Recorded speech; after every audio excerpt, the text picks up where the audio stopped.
welcome to our गोरनि channel दिनै जोङो 3.1 नि 2 लेसनखौ 2 नाम्बारखौ माबानोसै सावरायनोसै 2 नाम्बार दं मोनसे क्रिकेटनि हानजानि कचआ 3900 राङाव गं बेट 3 बेट आरो थर 6 बल बायबाय उनाव बियो 1300 रांजों एखे रोखोमनि गंसे बेट आरो 3 आरोबाव बल बायो दा जों बेखौ सानखान्थि आरो भुमसागरै माने ग्राफाव फज'नो होदों दा हमना लाबाय मोनसे गंसे बेटनि दाम बेटनि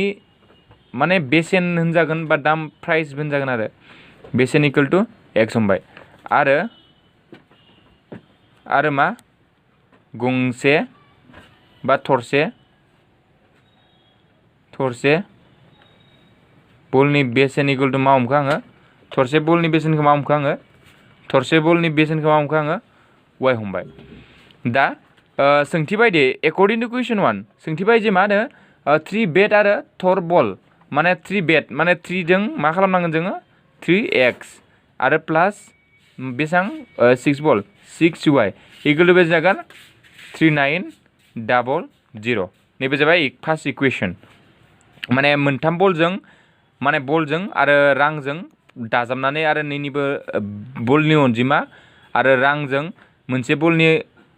लानाय रांजों सानजाबनानै दा मोननैखौ दाजाबना प्राइस टोटेल प्राइस बेसेबां लायो होनदों 3900 दानिया एसे उन्दै खालामना लानोसै मानोना केलकुलेसन खालामना होमबाना ग्राफ स्राबाखिनाव एसे इजि जायो दानिया 3 जों रानजोबबा नैबे जागोन 6 नैबे जागोन 2y जागोन नैबे जागोन 1300 नैबे जाबाय फार्स्ट इकुवेशन दा नैथि सोंथि बायदि मा मोनगोन जोङो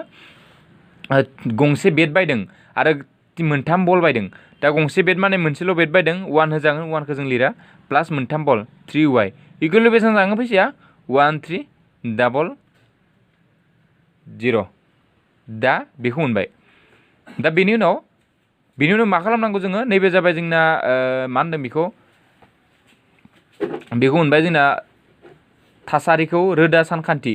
रोदा सानखान्थि मोनबाय जोङो बिसोर मोननाया जाबाय दा बेखौ नोंथांमोना सावगारियाव फज'ना होबानो जाबाय सावगारि फज'नायखौ माबोरै फज'यो बेखौ से नाम्बार कुइसनखौ 3.1 नि से नाम्बार कुइसनखौ नायना लाबानो जाबाय आरो जुदि हायाबा कमेन्ट बक्सआव लिरना होबानो जाबाय जों खालामना हरनाय जागोन दा जोङो 3.1 नि 3 नाम्बार खालामसै 3 नाम्बार दङ बेबायदि 2 नाम्बारनि बायदिनो एखे 2 केजि आपेल आरो 1 केजि आंगुरनि बेसेनखौ जोङो 1060 रां मोनबाय आरो 4 केजि आपेल आरो 2 केजि आंगुरखौ दा बेबायदिनो आरो हमना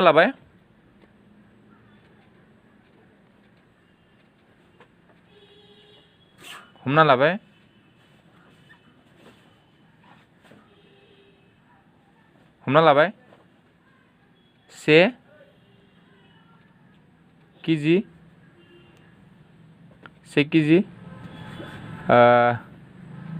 आपेलनि बेसेन इक्वल टू एक्स आरो 1 केजि आंगुरनि बेसेन इक्वल टू मा मोनखो आं वाइ दा सेथि सोंथि बायदि मा जागोन एकर्डिं टू कुइसन 1 मा जागोन जोंना 2 केजि आपेल बायदों 2 केजि आपेल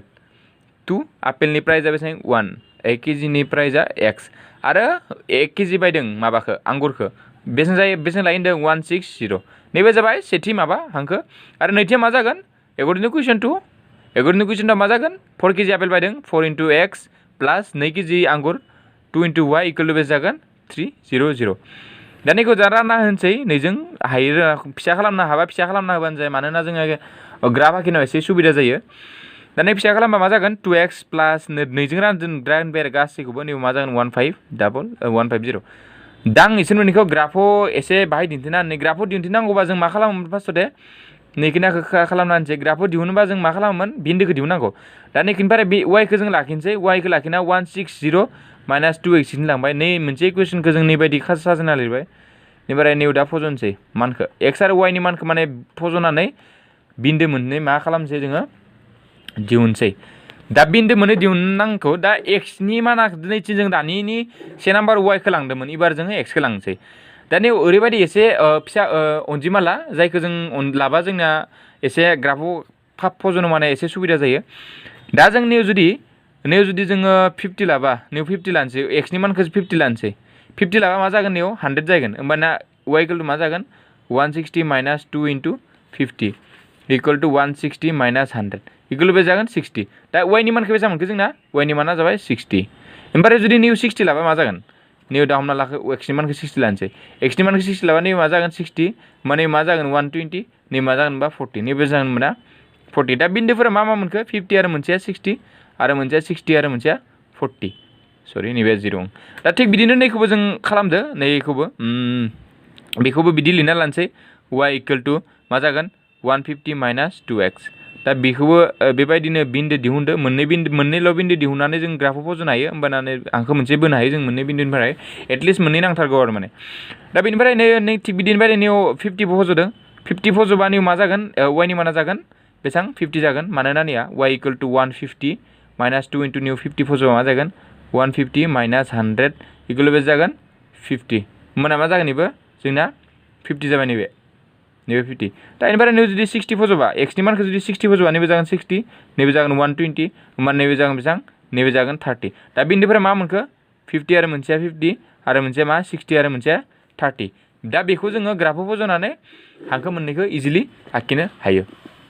दा आंनिखौ नैथि उन्दै माबा आखिनानै ग्राफखौ आखिना होनोसै नोंथांमोना ग्राफ पेपार आखिबानो जाबाय नैखौ आं माबा लानोसै 10 10 लानोसै नैबे 10 20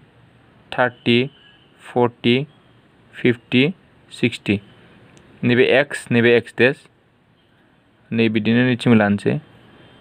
नैबे 10 20 30 40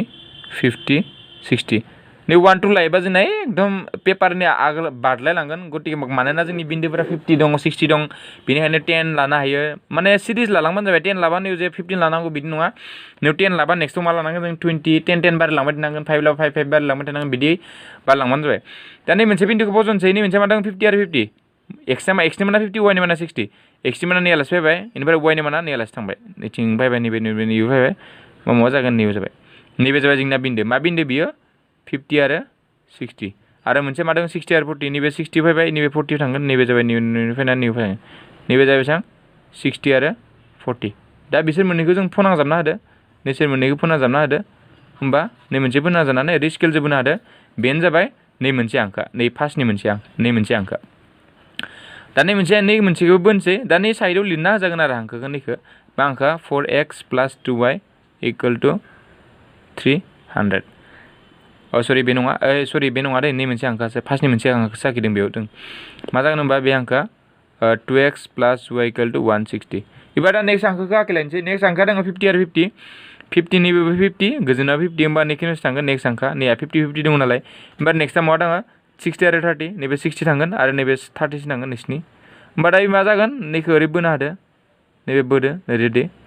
दा नै मोनसे हांखोआनो जागोन मा 2x + y = 150 दा नैबेनो जाबाय बिनि हांखो स' नोंथांमोना जुदि नै नाम्बारखौ आखिनो हायाखैबा कमेन्ट बक्सआव लिरना होबानो जाबाय मोनसे एक्सट्रा भिडिअ बनायना आखिनानै सोलोंगोन जों नै नाम्बारखौ जुदि हायाखैबा स' नै भिडिअ नैखिनाखौनो जों सावरायनोसै नेक्स्ट भिडिअ जोङो 3.2 नि कुइसन एन्सारफोरखौ सावरायगोन स' जुदि नोंथांमोना जुदि जोंनि चेनेलखौ जुदि नायना मोजां मोनदोंबा साबस्क्राइब खालामनो दाबाव साबस्क्राइब खालामना ला आरो गोदान गोदान नटिफिकेसनखौ जा मोननो जुदि लुगैदोंब्ला जोंनि बे नटिफिकेसन बेलखौ थुना होबानो जाबाय आरो लाइक खालाम जेसेबां हायो आरो लोगोफोरजों शेयार खालाम स' गोजोन्थों लोगोफोर